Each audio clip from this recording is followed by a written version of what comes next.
A Study in Scarlet by Arthur Conan Doyle. This is the second part of chapter 5 of the second part of this novel. This chapter is titled The Avenging Angels, and I'll continue from where I stopped the last time. Again, however, his active spirit shook off the lethargy which springs from despair. If there was nothing else left to him, he could at least devote his life to revenge.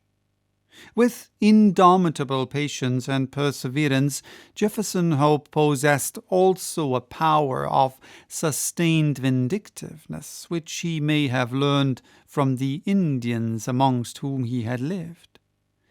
As he stood by the desolate fire, he felt that the only one thing which could assuage his grief would be thorough and complete retribution brought by his own hand upon his enemies. His strong will and untiring energy should, he determined, be devoted to that one end. With a grim, white face, he retraced his steps to where he had dropped the food, and, having stirred up the smouldering fire, he cooked enough to last him for a few days.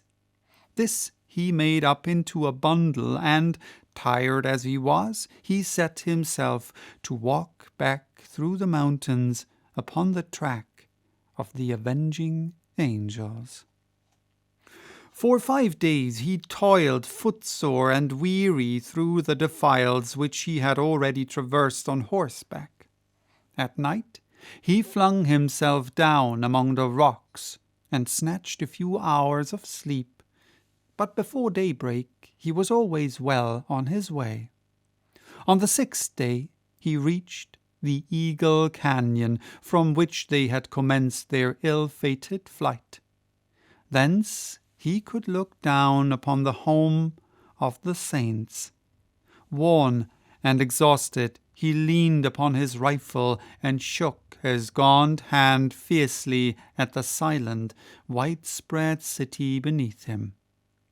As he looked at it, he observed that there were flags in some of the principal streets and other signs of festivity. He was still speculating as to what this might mean when he heard the clatter of horses' hoofs and saw a mounted man riding towards him. As he approached, he recognized him as a Mormon named Cowper, to whom he had rendered services at different times.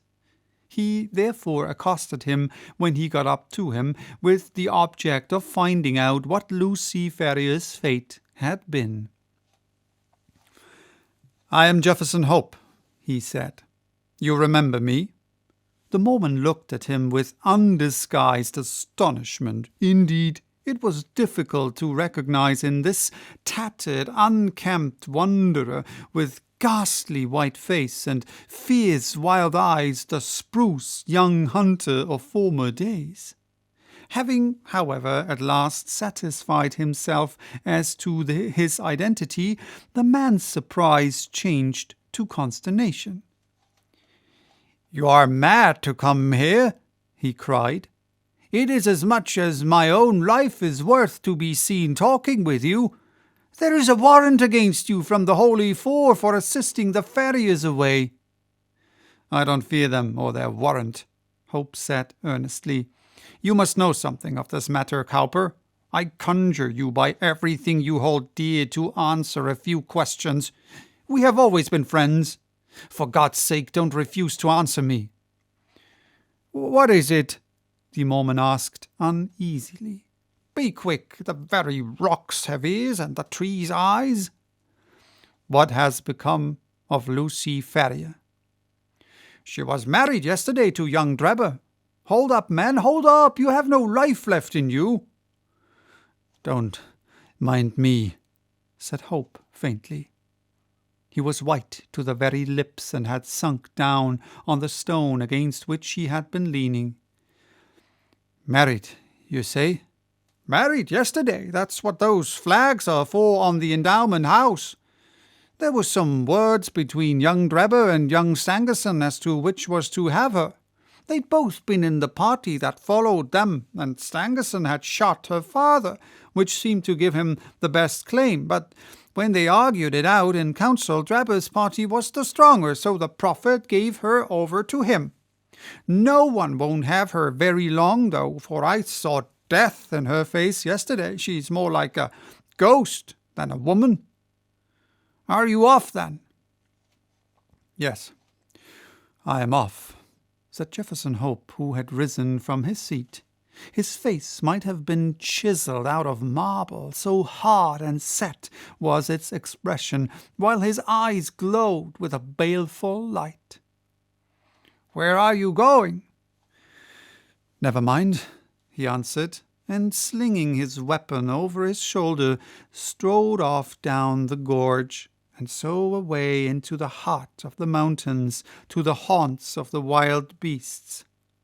Among them all, there was none so fierce and so dangerous as himself. The prediction of the Mormon was only too well fulfilled. Whether it was the terrible death of her father, or the effects of the hateful marriage into which she had been forced, poor Lucy never held up her head again, but pined away and died within a month. Her Scottish husband, who had married her principally for the sake of John Ferrier's property, did not affect any great grief at his bereavement, but his other wives mourned over her, and sat up with her the night before the burial, as is the Mormon custom. They were grouped round the bier in the early hours of the morning, when, to their inexpressible fear and astonishment, the door was flung open, and a savage-looking, weather-beaten man in tattered garments strode into the room. Without a glance or a word to the cowering women, he walked up to the white, silent figure which had once contained the pure soul of Lucy Ferrier. Stooping over her, he pressed his lips reverently to her cold forehead, and then, snatching up her hand, he took the wedding ring from her finger. "She shall not be buried in that," he cried with a fierce snarl, and before an alarm could be raised, sprang down the stairs and was gone. So strange and so brief was the episode that the watchers might have found it hard to believe it themselves or persuade other people of it, had it not been for the undeniable fact that the circlet of gold which marked her as having been a bride had disappeared. For some months Jefferson Hope lingered among the mountains, leading a strange, wild life, and nursing in his heart the fierce desire for vengeance which possessed him. Tales were told in the city of the weird figure which was seen prowling about the suburbs, and which haunted the lonely mountain gorges. Once a bullet whistled through Stangerson's window and flattened itself upon the wall within a foot of him. On another occasion, as Drebber passed under a cliff, a great boulder crashed down on him, and he only escaped a terrible death by throwing himself upon his face. The two young Mormons were not long in discovering the reason of these attempts upon their lives, and led repeated expeditions into the mountains in the hope of capturing or killing their enemy, but always without success. Then they adopted the precaution of never going out alone or after nightfall, and of having their houses guarded. After a time, they were able to relax these measures, for nothing was either heard or seen of their opponent, and they hoped that time had cooled his vindictiveness. Far from doing so, it had, if anything, augmented it. The hunter's mind was of hot, unyielding nature, and the predominant idea of revenge had taken such complete possession of it that there was no room for any other emotion. He was, however, above all things practical. He soon realized that even his iron constitution could not stand the incessant strain which he was putting upon it. Exposure and want of wholesome food were wearing him out. If he died like a dog among the mountains, what was to become of his revenge then? And yet such a death was sure to overtake him if he persisted. He felt that was to play his enemy's game, so he reluctantly returned to the old Nevada mines, there to recruit his health and to amass money enough to allow him to pursue his objects without privation. His intention had been to be absent a year at the most, but a combination of unforeseen circumstances prevented his leaving the mines for nearly 5.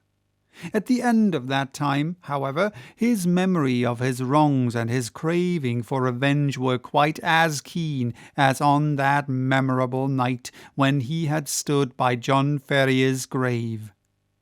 Disguised and under an assumed name, he returned to Salt Lake City careless what became of his own life, as long as he obtained what he knew to be justice. There he found evil tidings awaiting him. There had been a schism among the chosen people a few months before, some of the younger members of the church having rebelled against the authority of the elders, and the result had been the secession of a certain number of the malcontents who had left Utah and become Gentiles. Among these had been Drebber and Stangerson, and no one knew whither they had gone. Rumor reported that Drebber had managed to convert a large part of his property into money, and that he had departed a wealthy man, while his companion, Stangerson, was comparatively poor. There was no clue at all, however, as to their whereabouts. Many a man, however vindictive, would have abandoned all thought of revenge in the face of such a difficulty, but Jefferson Hope never faltered for a moment. With the small competence he possessed, eked out by such employment as he could pick up, he traveled from town to town through the United States in quest of his enemies. Year passed into year. His black hair turned grizzled, but still he wandered on, a human bloodhound, with his mind wholly set upon the one object upon which he had devoted his life. At last his perseverance was rewarded.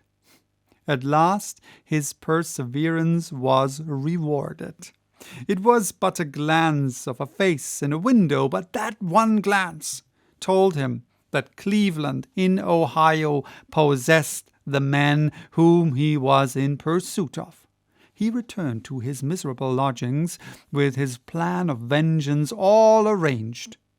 It chanced, however, that Drebber, looking from his window, had recognized the vagrant in the street and had read murder in his eyes. He hurried before a justice of the peace, accompanied by Stangerson, who had become his private secretary, and represented to him that they were in danger of their lives from the jealousy and hatred of an old rival. That evening Jefferson Hope was taken into custody, and not being able to find sureties, was detained for some weeks. When at last he was liberated, he was only to find that Drebber's house was deserted, and that he and his secretary had departed for Europe. Again the Avenger had been foiled, and again his concentrated hatred urged him to continue the pursuit. Funds were wanting, however, and for some time he had to return to work, saving every dollar for his approaching journey. At last, having collected enough to keep life in him, he departed for Europe and tracked his enemies from city to city, working his way in any menial capacity, but never overtaking the fugitives. When he reached St. Petersburg, they had departed for Paris, and when he followed them, there he learned that they had just set off for Copenhagen. At the Danish capital, he was again a few days late, for they had journeyed on to London, where he at last succeeded in running them to earth. As to what occurred there, we cannot do better than quote the old hunter's own account as duly recorded in Dr. Watson's journal, to which we are already under such obligations. So, that was chapter 5. Bye-bye till next time with chapter 6, titled A Continuation of the Reminiscences of John Watson, M.D.